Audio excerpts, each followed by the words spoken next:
Can I have the rest of your hot dog? I haven't eaten in 3 days. No way. Let me treat you to a hearty dinner at my place. Poor man started drooling as soon as he walked through the door. But it was clear he wanted more than just food. And then I served the main course. Wake up, pervert!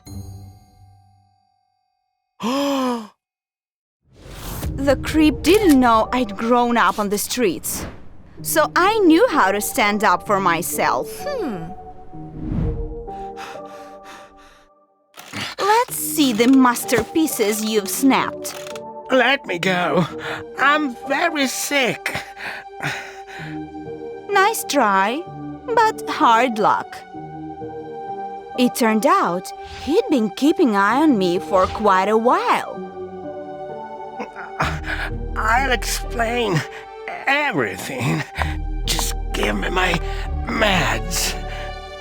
Oh, don't worry. I'll take good care of you.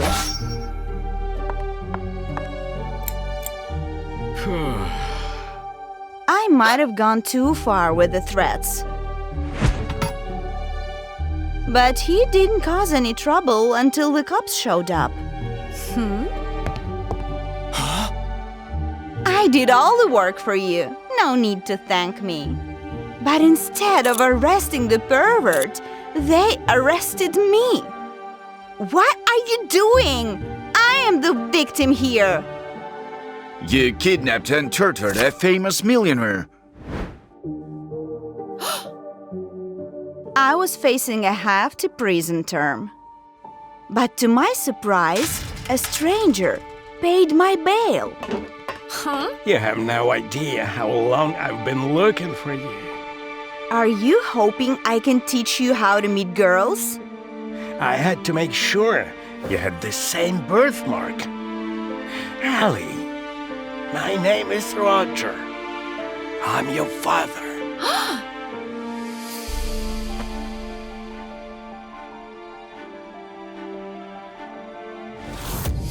As a single father, he would have had to forget about his career. And he made his choice.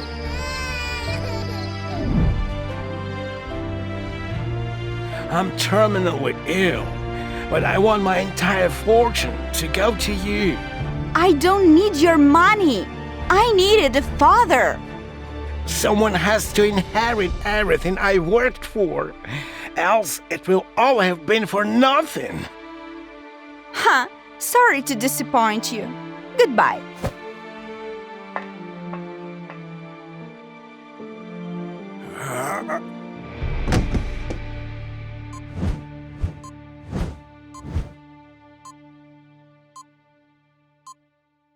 Ellie, did I pass away? No, I just realized I don't want to be like you. So I won't leave you alone when things get tough. The illness gave us a bit of time. And my father realized his biggest mistake. But it was too late. I lived a luxurious and exciting life, but these past few days with you have been the best.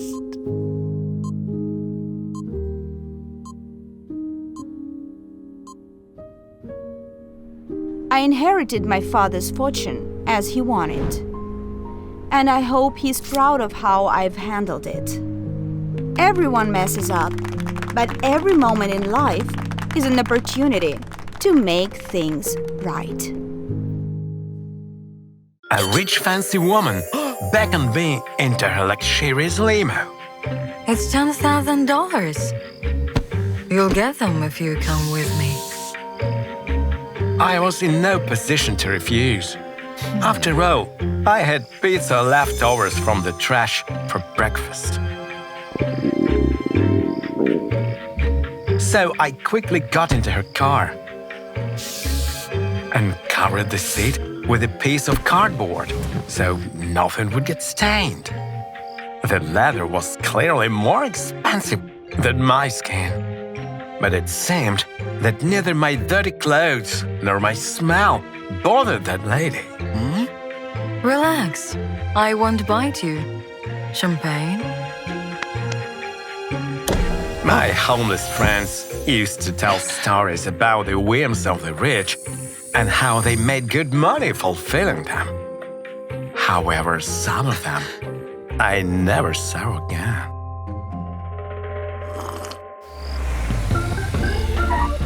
The mysterious lady took me to her suite, and I understood what she wanted from me. Go get yourself cleaned up and be quick about it.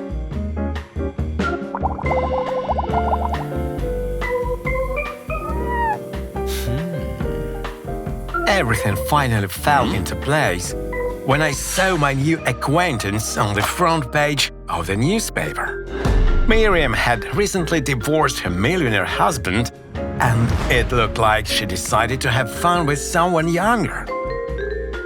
I went out to meet her and admitted that if I wasn't in a difficult situation, I would have never agreed to get in the car.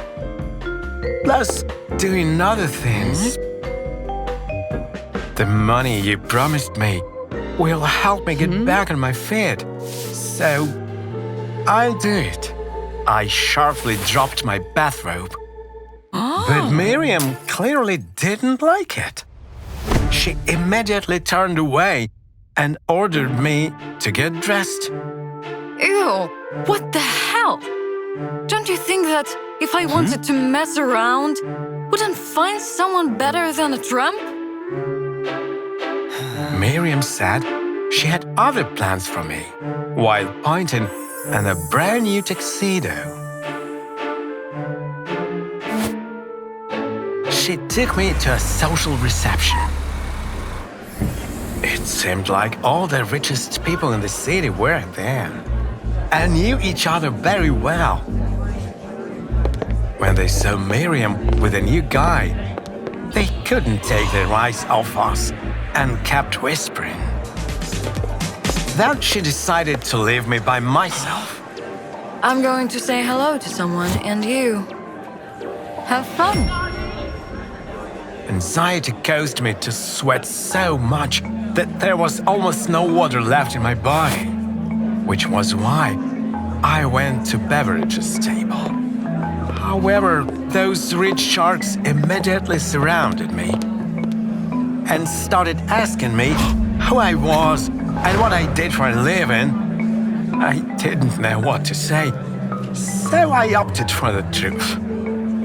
To be honest, I live on the street and beg for money, mostly by the church. People are more generous there. The rich folks thought I had a good sense of humor. Soon after, Miriam went on stage and quickly wiped the smiles off their faces. Can I have your attention? I'd like to make an announcement and present to you the new CEO of my construction company. It became clear that all top managers were there, and their friendly demeanor instantly vanished. Looks like the interview in Miriam's bed went well. I miraculously slipped away from the angry guests and caught up with Miriam to make her change her mind. Ma'am, I know nothing about real estate. I don't even have my own house. Yet she didn't care and heartily enjoyed the uproar. I'm sure you'll figure it out. It's your chance at a new life. Or do you want to go back to the street? Of course I didn't. I had to sign the contract. The chauffeur drove me back to my suite, my new home. But there was no time to enjoy the luxury. I started studying the fundamentals of the company that I was going to run. As it turned out, it was all in vain. My new subordinates refused to listen to my development strategy. Do you really think we will work for a homeless guy who didn't even finish college? After my unexpected appointment as CEO, they sniffed out my past and learned that I was expelled on my first year. Still, they didn't know the whole truth. I was an orphan and received a college grant, but the rich students didn't accept me. Until I started helping them pass their exams. Everything was going great, at least before the director found out about my small business. I was kicked out of college and ended up on the street. My story didn't convince my colleagues, who quit and left to work for our competitors. It was time to admit that I had screwed up on my very first day. Miriam wasn't worried about it. What's the problem? Just hire new people and don't bother me over such trifles.